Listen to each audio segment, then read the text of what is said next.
เหรอไม่ได้ขึ้นก่อนใช่ไหมใจจังเลยได้คนเดียวขอบคุณนะคะ บอกว่าสองคน ให้กำลังใจเจ้าสองหน่อยทำงานเหนื่อย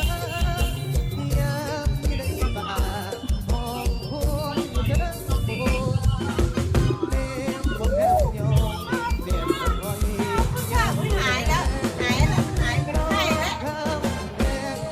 โอเคขอบคุณนะคะเดี๋ยวเราเข้าใจในไลฟ์หลากหลาย เจ้าเพื่อน